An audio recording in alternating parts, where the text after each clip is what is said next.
Hello, everyone. I'm Bill Raggio. I'm a senior fellow at Foundation for Defense of Democracies and editor of FDD's Long War Journal. This is Generation Jihad, the podcast that covers all things in what used to be known as the global war on terror, but we now call the Long War.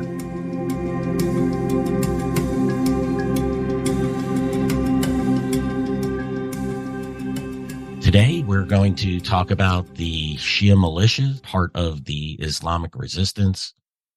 What's the plan? Who are the biggest threats, and what should the response be? And how we see them playing into this current fight that we're experiencing right now. And of course, my friend and colleague, Joe Truzman, who is a research analyst at FDD, as well as a contributor to the Long War Journal. He's going to join us, as well as my very good friend and longtime colleague at Foundation for Defense of Democracies, Behnam Ben Taleblu. He's a senior fellow. He focuses on Iranian security and policy issues. Joe, welcome back. And Behnam, thanks for joining us on such quick notice today. Thank you. Welcome, Thank guys. you. It's a pleasure to be back. Yeah. Likewise. It's been a little time. So Joe, how you doing over there? Hey, not bad. I'm surviving, getting through. So I think we started the Long War Journal in 2007. We came up that name, obviously we didn't create. I think it was from Rumsfeld, but we recognized, the jihadi war is going to be a long war. And at times like this, when, you're going full tilt for days and weeks, you really realize how long these wars are. So just hang in there, and, one day it'll ease up. It might be months, it might be a year, but we'll get there. All right, guys, let's launch into it. We've had a lot happen over the last 48 hours pertaining to the Shia militias. In Israel right now, things have sort of settled until that ground offensive launches, until the war in the north really blows up. We're sort of in a bizarre holding pattern here with, in the north, a low level, several attacks a day coming from Hamas, Palestinian Islamic Jihad, and Hezbollah. The Israelis are pounding on Hamas in Gaza right now, going after Hamas's infrastructure in Gaza in preparation for that ground offensive. And with the developments with the militias over the last 48 hours, I think it's a good time to turn a little bit of focus to them. Yesterday, we had a very worrisome incident in the Red Sea where the USS Carney, the U.S. Navy destroyer, was patrolling. It detected and shot down 3 missiles that were launched from Yemen. They were launched by a group known as the Houthis, or Ansar Allah. This is a group that has launched missiles in the past. Now, these missiles apparently were not targeting the Carney. U.S. officials were saying they believe they were aimed at Israel. Where else would they be aimed at? And also there were reported to be drones that were reported to have been shot down as well. So the U.S. really, that's the first active engagement by the U.S. in this ongoing war. And if those missiles were targeted at the U.S. warship, we'd be having a much different conversation today. And then in Iraq and in Syria, several U.S. bases, the U.S., yes, does have troops in Iraq and does have troops in Syria. There have been attacks on multiple bases. I believe 3 or 4 attacks now. I'm starting to lose count. And so these militias, they're all part of what they call themselves the Islamic resistance. It was created by Iran. Look, we all know about Hezbollah. We all know about Hamas. We all know about Palestinian Islamic Jihad. But there are other Shia groups out there that want to target U.S. interests, that hate Israel, that want to weigh in on this conflict. Several of them, and we reported at the Long War Journal, have made it very clear that they want to attack U.S. forces in Israel because of this. So let's talk a little bit about the Islamic resistance. I'll start with you, Behnam. What is Iran's plan with the Islamic resistance? How do we think that these groups are going to weigh in on this war? Well, I think we're seeing in slow motion the testing of a larger strategy that many in Washington theorized Iran would have for a constellation of partners and proxies that it has either created in places like Iraq and Lebanon, like the Badr Corps in Iraq or Hezbollah in Lebanon, or co-opted like Hamas in the Gaza Strip or the Houthis in Yemen. And they call this hub and spoke system the axis of resistance. And it was always really an open question in Washington and elsewhere that if one of these militias, one of these spokes is going to go down, would the patron of the proxy, Iran, directly intervene, or would they somehow marshal firepower from the other spokes in this hub and spoke kind of a connection? And what we're seeing now in very, very slow scale is the testing of that thesis that the Islamic Republic is willing to bring online more of its firepower found in these militias in different geographies and different battle zones of the Middle East. And the unmanned aerial threat spectrum that it has mastered and it has proliferated to these proxy groups is now being able to be marshaled at Israel or at the US to be able to deter conventional conflict, meaning deter the Israelis from kinetically continuing to carry out operations against Hamas in Gaza, or to be able to prevent the U.S. from having the political and military wherewithal to be able to support Israel in its conflict against Hamas in Gaza. So to deter escalation sounds fancy. Some might even think it's nice. Some might even think it kind of aids in stability, but it doesn't, because what it does is it allows them to continue to strike at you, and then they can marshal assets to prevent you from striking back at them. So in this case, you have at least 2 or 3 bases in Iraq, at least one in Syria, the Tanf garrison, and then with the Houthis in Yemen, making good on a threat that they actually have been making. You know, you and Joe and Caleb and others at Long War Journal have been writing about this for at least a half decade, to enter a conflict with Israel when the time presents itself. And what I see here again is yet another parallel with the 1973 war. You know, in 1973, Anwar Sadat, an Egyptian president, explained as the operation was going on that he wanted to prove the Israeli theory of security would collapse.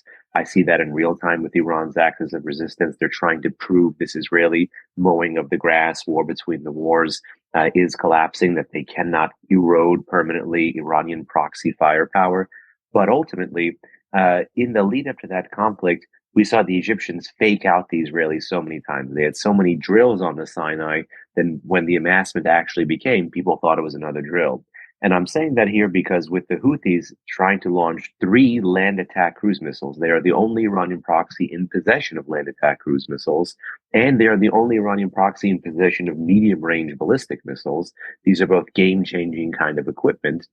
And they're a proxy that Iran co-opted, so it didn't even create. So if they have that kind of a trust with their patron back in Tehran, that ultimately, because the Houthis have been saying this for so long, that we will enter a conflict between Israel and Hezbollah, or Israel and Hamas, or Israel and PIJ, that people wrote it off. And we heard again just earlier, maybe 2 or 3 days, I think you and Joe reported, after October 7th, after the Hamas terrorist attack, that the Houthis threatened that if Israel continued, that they would enter the conflict.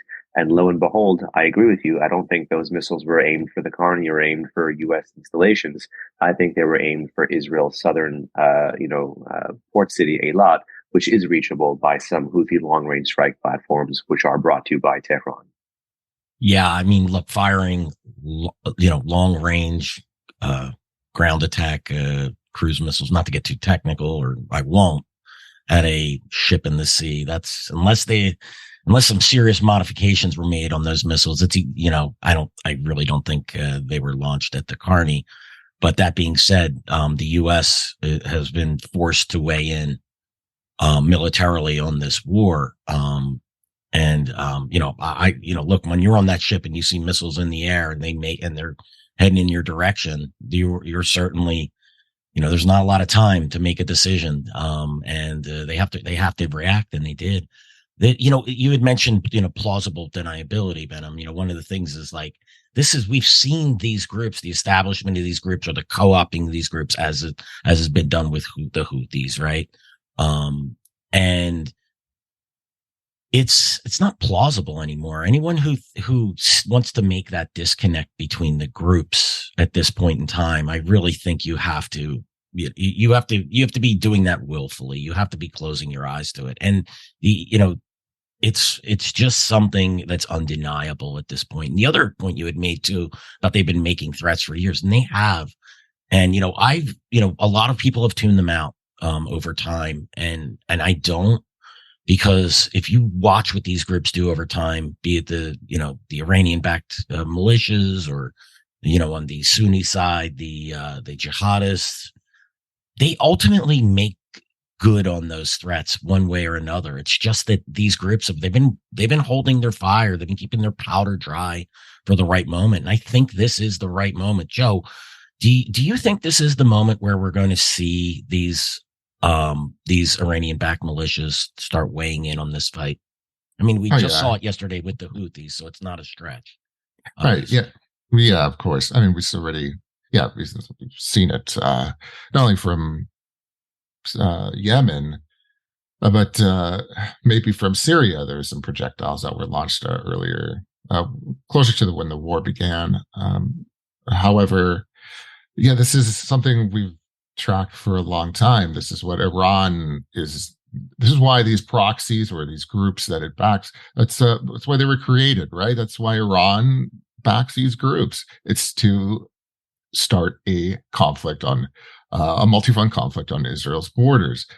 Something important I wanted to note that Behnam was mentioned rather is that that these missiles were launched from Yemen, but and they were subsequently shot down by the U.S. Navy. However, Israel is able to defend itself from these types of weapons, right? The ballistic missiles, or drones, for example, that may be launched from Iraq. So they have the capabilities. I know. I recall. I think it's the Arrow 3, and then there's David Sling. Of course, the Iron Dome. They have the Patriot batteries as well. I'm probably missing something else, but Those are they're the big four. the big ones. Yeah, those are the big They ones. have they So, have that laser now. Actually, they oh just I forget yes, what it's called, Iron but they just Beam. used it in Iron Beam. They just used Oh, Iron Beam in this conflict. So is that actually operational? I didn't. I don't know. I look. I've seen reports of it. I've seen a video. I didn't look into it. I'll say that. But it isn't. I know it's in development. It's been in development for a while. So I don't know. I mean, if there was a time for the Iron Beam to be, operational, it would be right now. They could use it. But yeah. But just going back very quickly. It's just like Benham was saying, and you, Bill. These groups have been making statements, this violent rhetoric that they will attack Israel. It was really noticed it in 2021 with the Gaza Israel war. It was about an 11-day war or conflict between Palestinian armed groups and Israel, and we started seeing this rhetoric that from these groups, from the Houthis in Yemen and Iraqi groups, that they would come to the assistance of Hamas because they are a part of this axis of resistance, right? That's led by Iran. The Syrians are involved, obviously Lebanese Hezbollah, so on and so forth. So I'm not surprised to see this happen. And also, something's very important here. Compared to previous wars, I do believe Hamas rather is its existence, at least in Gaza, is seriously threatened.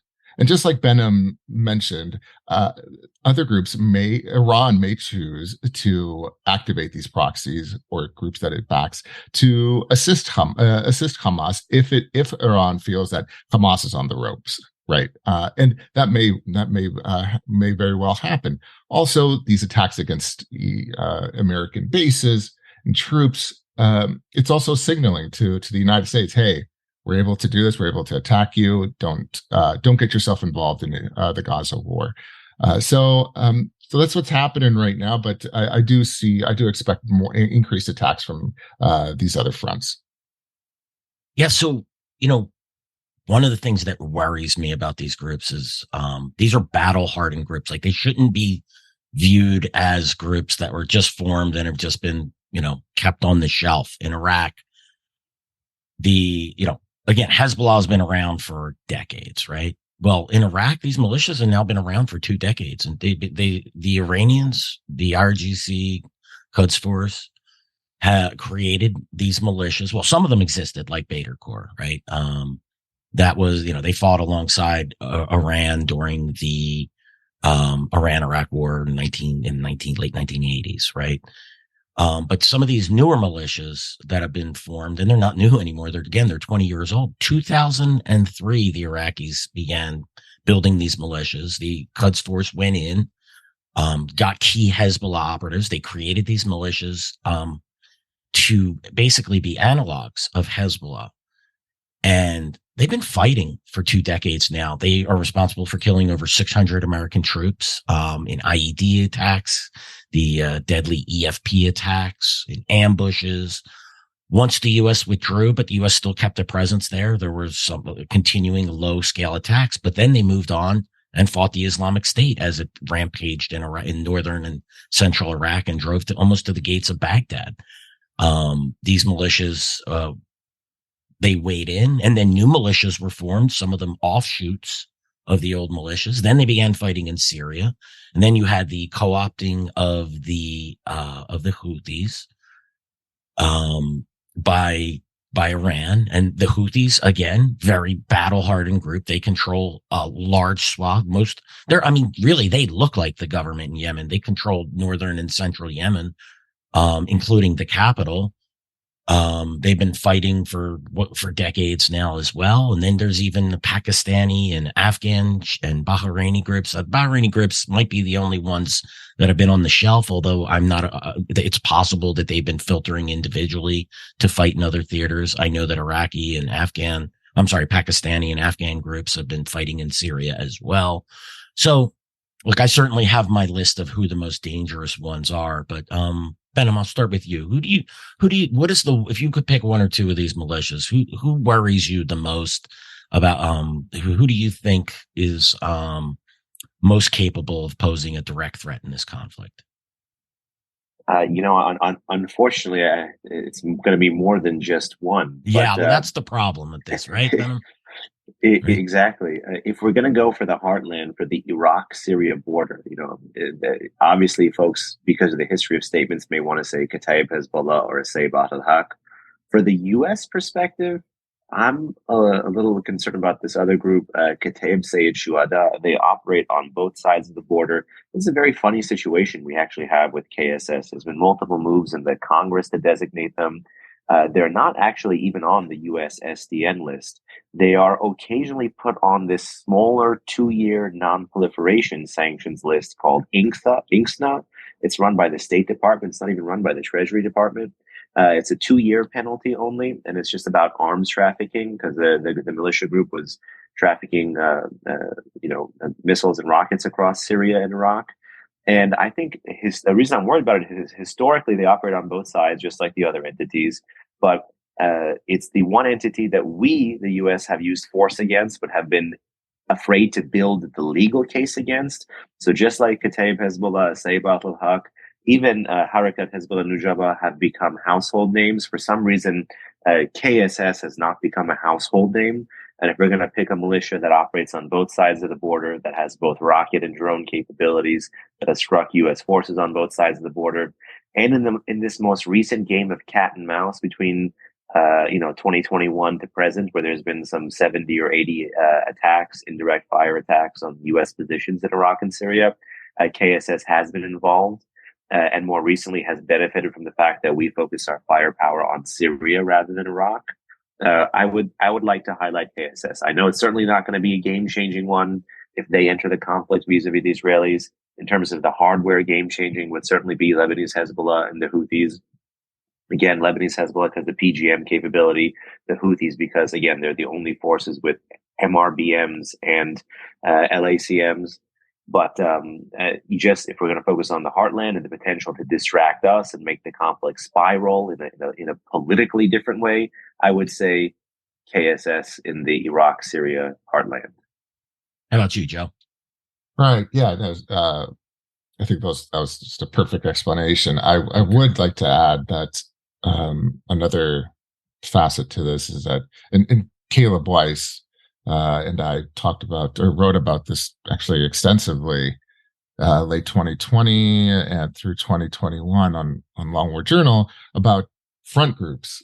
So you'll start seeing these groups that you never heard of, but that are likely established by the larger groups like Kataib Hezbollah or Hezbollah brigades and other organizations. So, for instance, in 2021, you started hearing about attacks against there had been attacks against American troops, and you'd start hearing these oddly named groups like Guardians of the Blood Brigades and Revenge of Muhandis Brigades, Avenger Brigades, and there was more, right? And but they would pop up, make this claim, publish some videos of rocket fire against American-led coalition forces in Iraq, for example, or Syria, and then they would just disappear. You never hear from them again, right? So it was very interesting. So it wouldn't surprise me for us to, as this conflict in Israel drags on, that the same proxy organizations that have been established by these groups start popping up again, right, and start making these claims and so on and so forth. But it all ties back to the original, the established militias in Iraq, which are obviously tied back to Iran, and they're all a part of this axis of resistance that involves Hezbollah and the Palestinian armed organizations, so on and so forth. So I expect to start seeing that type of campaign by these Iran-backed groups that we saw in 2020 and 2021. Yeah, it's interesting. Bill, you guys can I just go ahead. Can I just want to connect the dots on something Joe just mentioned, which is really, really, really critical.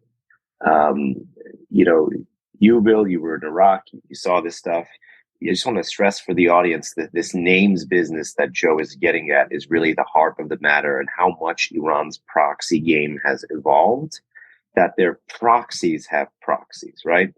Bill, you were watching this live in front of your eyes, 2004 or 5. All the rage then was remember the crazy acronym JAM, the Jaish al-Mahdi special groups. These were all just special groups. We didn't even have names for some of these things yet.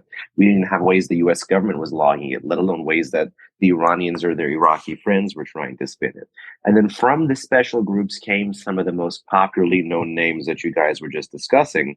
And then really starting right around the end of the Trump administration's first term, near the time when there were the military responses to the Trump administration's max pressure campaign in Iraq. After the killing of Soleimani, there was this proliferation of these groups, as Joe mentioned, and they did things that hinted at the world we are in today. I don't remember if it was the Blood Brigades or the Promise Day Brigade or which one of these groups. Maybe it was these newer groups. It was Ashab al-Kahf, like Guardians of the Cave, or Usbat Ta'irin. They have the proxies of the proxies had a proxy. And they were firing drones at Saudi Arabia, right, from Iraq into Saudi Arabia. I believe this was January, February 2021, if I'm not mistaken. And that is a telltale. That was, in my view, a critical moment, that the hub and spoke begins to move in different directions.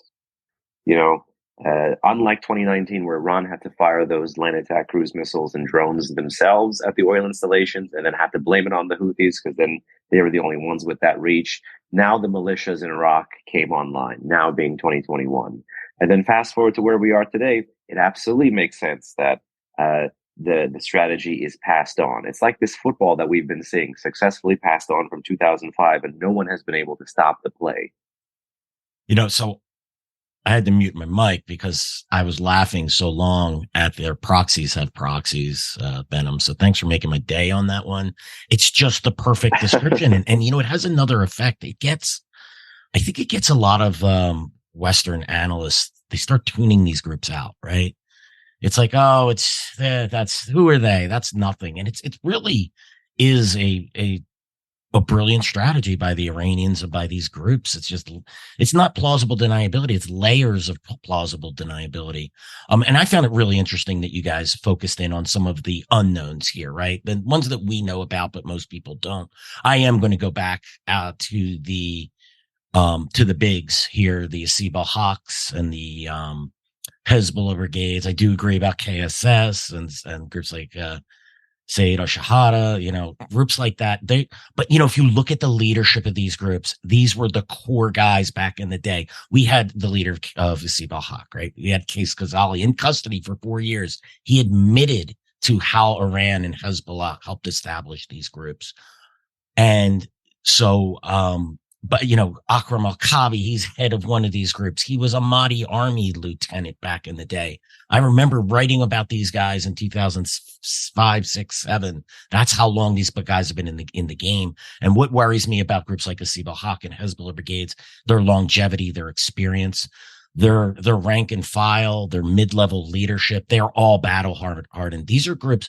When you look at the Iraqi militias alone, I had a friend, was talking to a friend in the business and asking about estimating the size. And I said, I've heard around 230, 240. He said the number's over 300,000 of these Shia militiamen that are now in Iraq. That is a force multiplier. If they are employed, even if half of them, if a third of them, if a quarter of them, if 10% of them are deployed against Israel, that is a force multiplier for the axis of resistance. So let's quickly, we'll wrap this up. What should be the response from the U.S. or the response from Israel about these militias? Should they be keeping their powder dry now? Like the attacks are happening against the U.S. right now. I mean, the U.S. should be responding in some way. And I think the U.S. fears an escalation of the conflict. I know the Israelis do now. Is the time to respond to these types of attacks when they happen, or should there be preventative measures? I'll start with you, Behnam.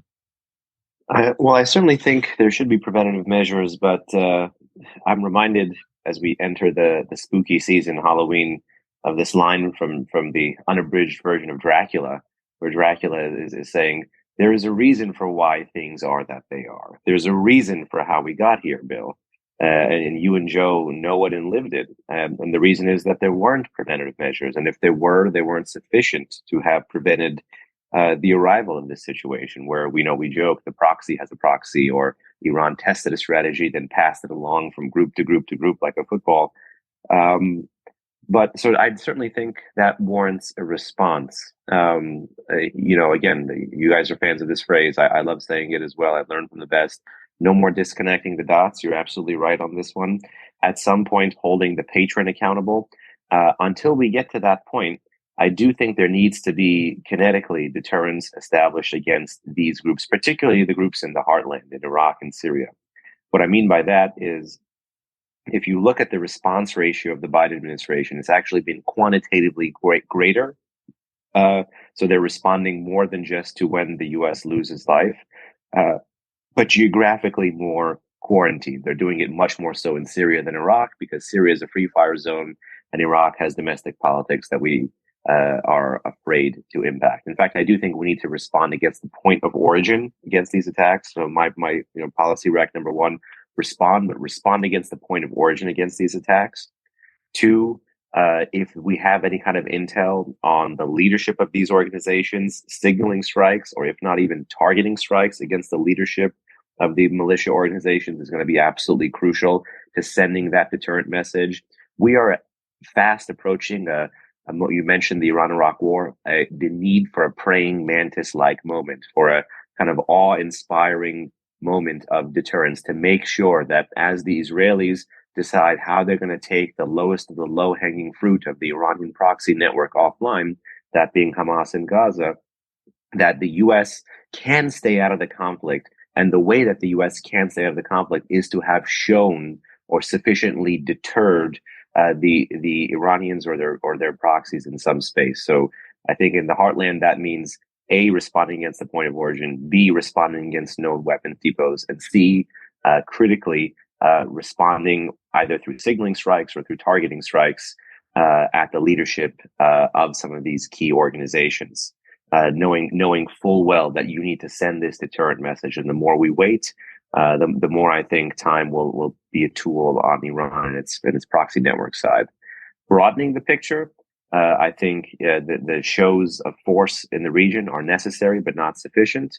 Moving the carrier there, I think it was reported that this ballistic missile destroyer in the Red Sea came from an existing NATO mission. That's good. We want to make sure that there are sufficient assets both in the Persian Gulf. We don't want to keep our eyes off of that domain, and in the Red Sea and in the Eastern Med. So resourcing wise, you want to make sure you have both the men, the munitions, and the money to support that. Beyond that, you want to communicate much more clearly to the American public. Already we're seeing messages about, is Biden promising something? Is stuff that's supposed to go to Ukraine, go to Israel? The administration cannot afford an own goal on the political messaging of why this fight is so critical and how we can selectively help advance Israeli aims, and Israeli aims will ultimately, the success of Israeli aims will ultimately redound to the success of the U.S. national interest against a network that has American blood on its hands. This is all going to be very key. It's going to be very, very hard to do, as we also have, obviously, not taken our eye off the nuclear ball with Tehran, as well as, the Russia-Ukraine dynamics, as well as trying to deter China. It is a lot. And I'm sure U.S. service persons and U.S. policymakers are taxed to the brink already. But this is, I think, just the price floor of what we can and should be doing. That's what they get paid for. Yeah, look, deterrence or show of force is not just parking carrier battle groups off the coast. They ultimately, and I think Yemen is the perfect example. Those missiles were fired. A U.S. destroyer had to engage missiles. We should respond and be destroying missile sites in Yemen right now. We're not going to do that. Everyone's worried about escalation. Joe, really quick, what do you think? Are the Israelis going to be reactive or proactive when it comes to the Shia militias? I think with enough intelligence that Iraqi militias or any other militias attempting to attack, that they will respond. They have the capabilities to do that. And just borrowing from what Behnam said a few days ago, we were at a place talking to some people. I'll just leave it at that. Just keep it vague. That's fine. Yeah. That the United States is the tough guy, the big muscles at the gym, but they can't throw a punch when it comes down to it. That's what's happening. These Iran-backed militias aren't deterred. That's what's happening here, and that's why we're seeing these additional fronts opening up. That needs to change. Behnam, Joe, it was great to get dinner with you guys the other night. Great to see you in D.C. briefly. Absolutely. Yeah. Had a fantastic time. And thanks again for joining us today on the show. Really appreciate your insights. I know the audience does as well. Thank you so much. Thanks, everyone, for listening. Thanks for joining us for today's episode. Just a reminder, you can find us on YouTube, Apple, Spotify, and anywhere else you listen to podcasts. Make sure you subscribe and leave us a review. Preferably a positive one, but only if we earned it. Thanks again. We'll see you all again on Generation Jihad real soon.